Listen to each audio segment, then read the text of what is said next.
Sura inayofuata ni Suratul A'la kwa mtiririko tunaokwenda nao. Suratul A'la ni sura ya 87 kwa mpangilio wa sura ndani ya Mashaf, na sura hii iliteremka Maka. Suratul A'la min as-suwar al-makkiyya. Suratul A'la ni katika sura zilizoteremshwa Maka. Wa hiya tu'aliju bi ikhtisari al-mawadhi'a al-atiya. Inazungumzia kwa ufupi maudhui zifuatazo. Awalan, maudhui ya mwanzo adh-dhati al-aliyya. Inazungumziwa dhati tukufu ya Allah subhanahu wa ta'ala, wa baadhi sifati Allah jalla wa ala, na baadhi ya sifa zake Allah mwenye cheo cha juu aliyetukuka. Wadalaila, pia aya sura hii inazungumzia dalili ala alqudrati walwahdaniyya. Dalili zimo kwenye sura hii zinazoonyesha uwezo wa Allah na upweke, kwamba yeye ni mmoja aliyepeke yake, hashirikiani na yote, hafanani na yoyote kwenye mambo yake ya dhati yake, matendo yake na sifa zake. Ni mmoja kwa maana ya mmoja. Thaniyan, maudhui ya pili inayopatikana kwenye sura hii alwahyu alqur'ani almunazzali ala khatami rusuli sallallahu alayhi wasallam. Ni wahyi wa Qur'ani ulioteremshwa kwa huyu mtume wa mwisho sallallahu alayhi wasallam, wa taysiri hifdhihi alayhi sallallahu alayhi wasallam. Pia inazungumzia sura hii jinsi ilivyoepesishwa kwake mtume kuihifadhi. Ni mtu asiyejua kusoma na kuandika, na watu wake pale alipopewa utume wana sifa ya kutokujua kusoma na kuandika, lakini wameletewa kitabu kilichochepesi, wanakihifadhi kwa nyoyo zao na hawatokisahau. Kitabu ambacho kwao ni mwongozo mzima wa maisha. Allah alivyojalia kitabu hiki ni chepesi kukihifadhi, hakina complications zozote. Thalithan, maudhui ya tatu katika maudhui za sura hii almaw'idhatul hasana. Sura hii imetoa mawaidha mazuri, allati, mawaidha ambayo yantafi'u biha ahlul qulubi alhayya, wananufaika nayo mawaidha haya watu wenye nyoyo zilizo hai. Nyoyo nyingine huwa zimekufa japo wenyewe wanaishi, lakini ziko nyoyo ambazo ziko hai, ziko active, zinafanya kazi, basi zinanufaika na mawaidha. Lakini nyingine hazifahamu mawaidha. Toa mawaidha mwaka mzima na mtu kakodoa macho na kusikiliza, akiondoka hajafahamu chochote, kaja vile alivyo na anaondoka vile vile. Huyu moyo wake hausomi, kuna some components zimefeli kwenye moyo wake. Wayastafidu minha ahlu saadati wal iman.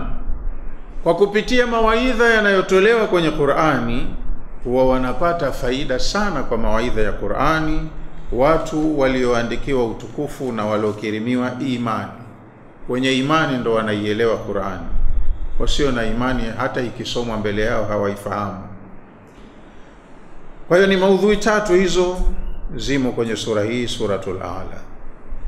Ibtada'at suratul karima, imeanza sura hii tukufu bitanzihi Allahi jalla wa ala, kwa kumtakasa Allah mwenye utukufu na cheo cha juu. Alladhi, Allah ambaye khalaqa fa abda. Allah ndiye muumba wa kila kitu ulimwenguni na alikivumbua kila alichokiumba kwa mara ya kwanza. Abda bimaana hakukopia kwenye mfano wa mahala pengine. Sio kwamba katembea akakuta mwingine kafanya vitu na yeye akaja akafanya vya kwake. Hapana, vyote tunavyoviona mvumbuzi wake ni Allah subhanahu wa ta'ala. Tunavyovijua na tusivyovijua, tunavyoviona na tusivyoviona, Allah ndiye aliyevivumbua kwa mara ya kwanza. Wasawwara fa ahsana, halafu Allah kwa uwezo wake kila alichokiumba kakipa sura, kakipa shape na akakifanya vizuri kwenye sura yake. Kila kilichoumbwa muumba kakifanya katika namna nzuri sana. Wa akhraja al-ashaba, Allah huyo pia ametoa katika ardhi yetu hii majani wa nabati na mimea, rahmatan bil ibadi. Hii yote ni rehema yake kwa waja wake. Kabla hajatuleta aliweka nyenzo ambazo zitakuwa ni support ya maisha yetu. Tumekuja, mahitaji yetu yote tunayoyahitaji yameshakamilika juu ya ardhi hiyo. Yamesemwa hayo Allah aliposema sabbih isma rabbikal a'la alladhi khalaqa fasawwa walladhi qaddara fahada walladhi akhraja almar'a faja'alahu ghutha'an ahwa. Thumma, kesha baada ya hapo, tahaddathat 'anil wahyi wal Qur'an. Aya zilizofuata zikasimlia kuhusiana na wahi wa Qur'ani. Wa anasati rasul sallallahu alayhi wasallama, na aya zilizofuata zimemliwaza mtume sallallahu alayhi wasallam bil bisharati bitahfidhihi hadha alkitab almajid, kwa kumbashiria kwamba atapewa uwezo wa kukihifadhi kitabu hichi kitukufu, wa taisiri hifdhihi alayhi, na kukihifadhi kwake kutakuwa ni kwepesi, hatosumbuka katika kukihifadhi. Anakuja msomeshaji anamsomesha, akiondoka aliyemsomesha aliyosomeshwa yote kesha yaweka moyoni. Bihaithu la yansahu abadan, anahifadhi masomo anayosomeshwa ya Qur'ani kwa namna ambayo akishasomeshwa hatosahau tena. Akishasomeshwa kimekaa na hasahau. Yamesemwa hayo kwenye sura hii Allah aliposema sanuqri'uka fala tansa, tutakusomesha na hutosahau. Illa ma sha Allahu, ila utakachosahau Allah huwakataka ukisahau. Anachotaka Allah ukisahau utakisahau, unachotakiwa ukihifadhi kitabaki.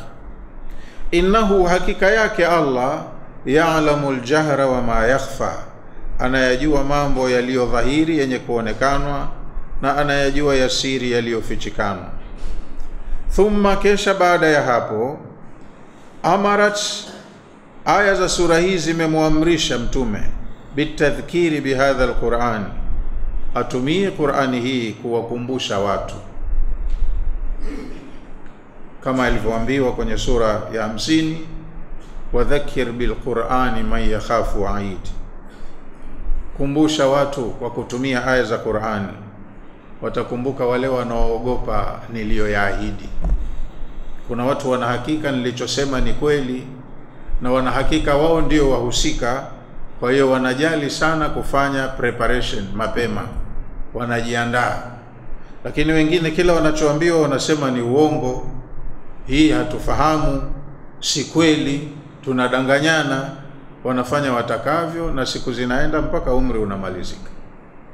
Kwa hiyo kaambiwa akumbushe, kwa sababu kupitia Qur'ani hii wanakumbuka watu ambao nyoyo zao ziko hai.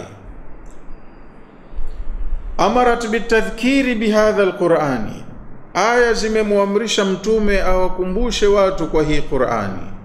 Alladhi, Qur'ani ambayo yastafidu min nurihi almu'minun, waumini huwa wanapata faida kwa nuru ya Qur'ani. Wayataidhu bihadihi almuttaqun, na wacha Mungu huwa wanawaidhika kwa muongozo wa Qur'ani. Kila ikisomwa kwa wacha Mungu huwa wanapata mawaidha, zinanasihika nyoyo zao, wanapata maelekezo ya namna bora ya kufanya mambo yao kwa njia ya kuwapatia faida. Fadhakir, basi kumbusha ewe mtume, in nafa'ati dhikra, kwa namna ambayo kukumbusha kwako kutaleta manufaa. Fadhakir in nafa'ati dhikra. Aya tuliyosoma leo inasema fadhakir innama anta mudhakkirun.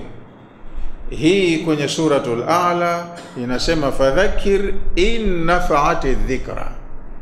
Hapa alikuwa anafundishwa method of teaching, namna ya kusomesha, kufikisha. Fadhakir, kumbusha, somesha. in nafa'ati dhikra, kwa namna ambayo mwenyewe utajiridhisha, hapa nikipita mpito huu, nikisema kwa uslubu huu, kwa watu hawa nikiwaambia hivi, manufaa yatapatikana. Yani anapewa mbinu, ajitahidi kutafuta mbinu bora ya uwasilishaji. Hii inakupa wewe namna ya kuchagua hawa watu ninaoongea nao wa level gani, lugha gani watanielewa, ujumbe huu utafikaji kwa wahusika. Aangalie mazingira, achague lugha na vitu vingine vinavyofanana. Asikurupuke tu, manake mawaidha ndiyo mawaidha, lakini unaweza ukayapeleka mahala sipo, badala ya kuzaa kheri yakazaa shari. Kwa hiyo atafute namna bora ambayo manufaa yatapatikana. Ukienda baa ukaanza qala Allahu Ta'ala innamal khamru wal maisir wal ansab wal azlam, unaenda kuwafanyia fujo, unawatoa watu katika mudi. Pale wana visu, wana chupa, wanaweza kuvunja chupa wakakupiga chupa moja tu, utakuwa umeyatafuta kwa sababu hukuzingatia mahala muafaka, lugha inayostahiki. Pale pale unaweza ukatoa mawaidha, lakini lugha gani unatumia ambayo itapokelewa na aina ya watu unaoongea nao? Kwa hiyo Mtume pia akafundishwa adabu ya kusomesha, utaratibu mzuri wa kufikisha. Akaambiwa fadhakir in nafa'ati dhikra. Tutasoma inshallah ukifika wakati wake. Utakapofanya hivyo, kuchagua mbinu ya uwasilishaji, faida itakayopatikana ni hii: sayadhakaru man yakhsha, mwenye moyo unaomuogopa Mungu atawaidhika, atafahamu, atakumbuka. Wayatajannabuha al-ashqa, lakini hata ukitumia lugha nzuri namna gani hawatokufuata wote, watayaepuka maneno unayoyasema watu ashqiya, waovu. Mwema atakuelewa na muovu hata akielewa atakupinga tu, kwa sababu kile unachomuelekeza sio hobi yake. Sasa wewe unataka sote twende peponi, huo moto nao umeumbiwa watu, utapata nini sote tukenda peponi? Kauli kama hizo unazikuta kwa watu vichwa ngumu. Kwa hiyo mwenyewe kishajiandaa na moto upate riziki yake. Mimi nataka niwe wa motoni, usinilazimishe. Haya yote yanaweza yakatokezea. Tafuta lugha nzuri, njia nzuri ya kusomesha. Lakini pia watu watagawanyika. Sayadhakaru man yakhsha, atafahamu anayeogopa. Wayatajannabuha, na atayapuuza hayo mawaidha au hicho kisomo. Al-ashqa, mtu aliyeshaqi, muovu. Alladhi, huyu muovu ni mtu ambaye yasla an-nar al-kubra, huyu ndio yule atakayeingia kwenye moto mkubwa. Wa khutimati suratul karima, na imemalizwa sura hii tukufu, bibayani fauzi man tahhara nafsahu min adh-dhunubi wal atham. Sura hii mwisho wake imemaliziwa kwa kutubainishia mafanikio atakayoyapata mtu atayejitahidi kuitakasa nafsi yake. Anajitahidi kujiweka kwenye safe side. Anajua hii dhambi nikiifanya itakuja kuniudhi siku moja, mwenyewe anajidhibiti. Anajua hili jambo ni la kheri, nikiifanya ndo nimeongeza katika hakiba yangu ya mema. Hakubali jema limpite hivi hivi, anafanya. Huyu ndo mtu ambaye anakwenda kwenye mafanikio, kwa sababu kesho yake anaiandaa mapema mahala muafaka.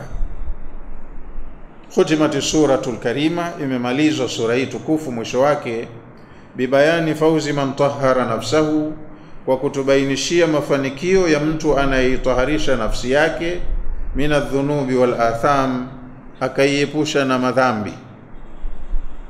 Anajitahidi kuishi katika hii ardhi bila ya kujibebea mizigo mikubwa. Huyo ndo atakayefuzu. Wazakaha, na anafuzu mtu atakasa hiyo nafsi yake, bisalihil a'mali, kwa kufanya amali njema. Qad aflaha man tazakka wa dhakara isma rabbih fasalla. Atafaulu mtu atakayekuwa ana dasturi ya kujitakasa, anaishi maisha salama ya kuepuka mizigo ya dhambi na kuto kupitwa na fursa za mema ambayo ana hakika atakuta faida yake. Huyo ndo anayejitakasa. Wa dhakara isma rabbihi, na mtu anayelitaja jina la Mola wake, fasalla, na akashikamana na ibada ya sala, mawasiliano yake na Mola wake yakawa active. Huyo ndo anayefanikiwa. Inna hadha la fi suhufi alula, hakika haya yako katika vitabu vya mwanzo vilivyotangulia kabla ya Qur'ani yenu. Watu waliopewa vitabu zamani walikuwa wanapewa mawaidha kama haya mnayopewa nyinyi. Suhufi Ibrahim wa Musa, kama sahifa za Ibrahim na Musa alayhima salam, ila nihayati surati al-karima, mpaka hapo ni mwisho wa sura hii tukufu. Bismillahirrahmanirrahim. Tunaanza kusoma sura hii kwa kutanguliza jina la Allah mwenye kuneemesha neema kubwa kubwa na mwenye kuneemesha neema ndogo ndogo. Sabbih isma rabbikal a'la. Hiyo ni amri Allah anamuamrisha mtume wake, kwa sababu ndiye aliyeteremshiwa Qur'ani kwa mara ya kwanza, lakini mtume keshaishi, muda wake umeisha, keshafariki, hayupo. Aya ipo, ukiisoma ndo unaamrishwa wewe sasa hivi. Ewe mu'min, sabbih isma rabbikal a'la, litakase jina la Mola wako aliyetukuka, aliyejuu kwa cheo kuliko wenye vyeo wote. Alladhi, Mola ambaye, khalaqa fasawa. Pametumika neno Rabb, jina miongoni mwa majina ya Allah, lakini hili neno lina jamu arbab, na watu katika dunia wanao miungu yao tofauti tofauti. Sasa sabbih isma rabbika, takasa jina la Mola wako mlezi. Watu wana maarbabu wao wengi tu. Sasa kwa kuspecify ni Rabbu yupi, Allah akasema alladhi khalaqa fasawa. Wewe mtakase Mola wako ambaye kaumba. Hao waola wengine hawajaumba chochote. Muabudu aliyeumba, ambaye kakuumba wewe, akaumba na kila kitu katika dunia. Walladhi, na Mola huyo ni yule ambaye qaddara fahada, kila alichokiumba kakikadiria umbo lake na mahitaji yake. Fahada, alafu wakakiongoza ili kuweza kukidhi mahitaji yake, kufikia mahitaji yake. Jongoo hana macho, hana miguu mingi, lakini hana mwendo, ila wallahi anajua namna ya kutafuta riziki zake na hafi njaa, kakadiriwa.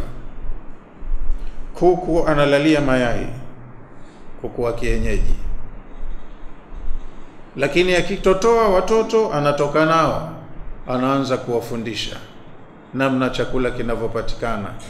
Wanakuwa wanamuona mama yao anavyohangaika, kaenda hapa kapekua, na vyenyewe vitoto naona vinafanya lile zoezi, papa ndo anawafundisha.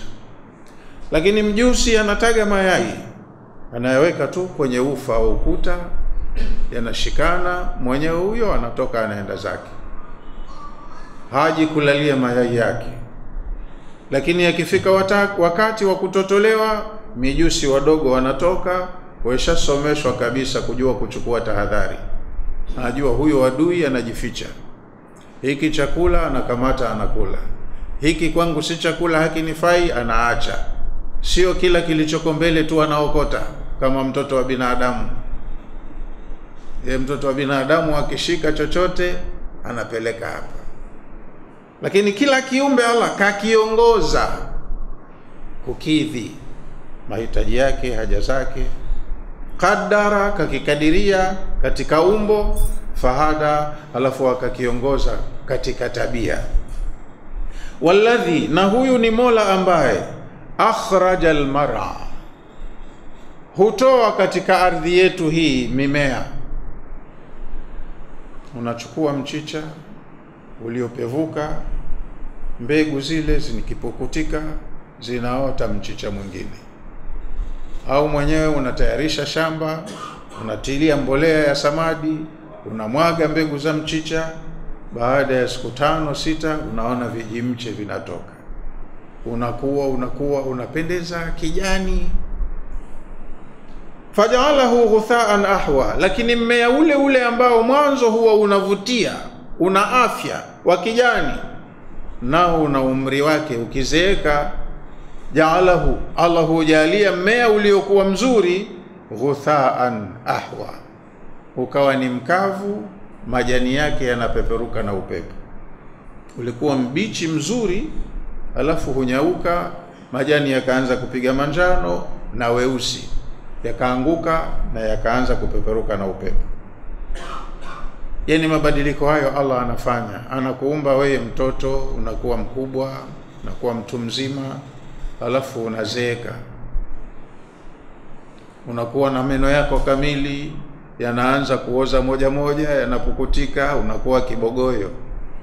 Unakuwa na afya mzuri tu, mara yanakukumba maradhi, unalazwa hospitali au unaugulia nyumbani, siku nenda siku rudi.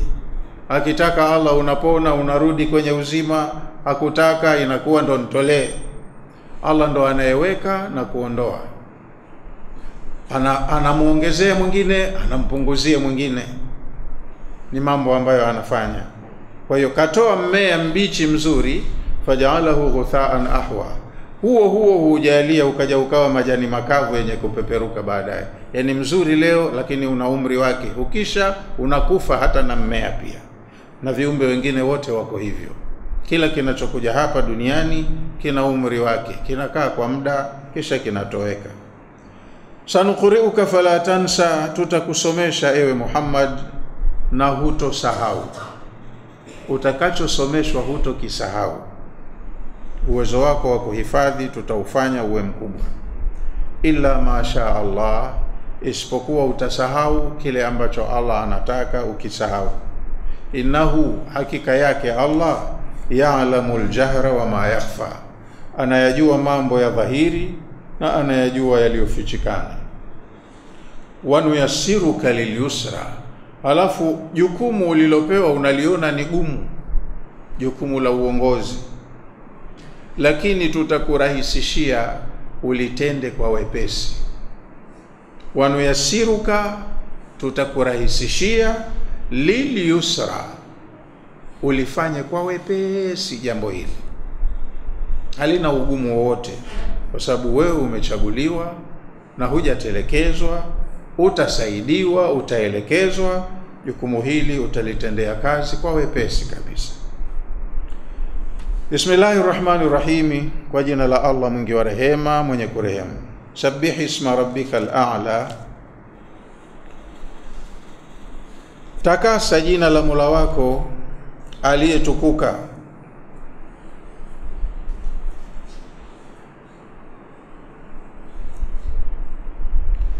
Ai maana yake, nazzih ya Muhammadun, takasa ewe Muhammad, rabbaka, umtakase Mola wako. Nazzih rabbaka, mtakase Mola wako, al-ali al-kabir, ambaye ndiye mtukufu kwa cheo chake kuliko wenye vyeo wote, na ni mkubwa kwa hadhi yake kuliko wakubwa wote. Umtakase vipi? Anahitaji kuoshwa? Hapana. Nazihu an sifati naqsi, umtakase Mola wako, umuepushe na sifa za mapungufu ambazo makafiri wanamsifia, kama wenye kumsifia Allah bakhili. Laqad sami'a Allahu qawla alladhina qalu inna Allaha faqirun wa nahnu aghniya. Allah amesikia maneno ya watu waliosema kumbe Allah lofa, sisi tumemzidi kwa utajiri. Hawafahamu vizuri walivyoambiwa watu, man dha alladhi yuqridu Allaha qardan hasana, nani kati yenu yuko tayari kumkopesha Allah? Wakasema la, kumbe Allah kishakumbwa na ukata, kaishiwa, anataka kwetu mkopo, tumemzidi uwezo, kaumba viumbe wengi, wengine wanamshinda kuwahudumia, ndio maana wamekuwa mafakiri. Anataka sisi tumlishie viumbe wake, wakajikweza, wakajiona wao kumbe ni zaidi ya Allah. Sasa hiyo ni upungufu. Wengine wakamsifia na watoto wa kiume na wa kike, wakati Allah kaepukana na sifa hiyo. Wengine wanamsifia hivi, wengine hivi, wanamdhania vibaya. Sasa yeye mtume katumwa aje awaelekeze viumbe wasifu halisi wa Allah subhanahu wa ta'ala, awaepushie viumbe tabia yao ya kuweka sifa za upungufu kwa Mola wao muumba, awafahamishe ukamilifu wake Allah subhanahu wa ta'ala. Kwa hiyo ameambiwa sabbih isma rabbikal a'la, litakase jina la Mola wako aliyetukuka. Mapungufu yote wanayomsifia viumbe wanyooshe, wamuelewe vizuri Allah ni nani.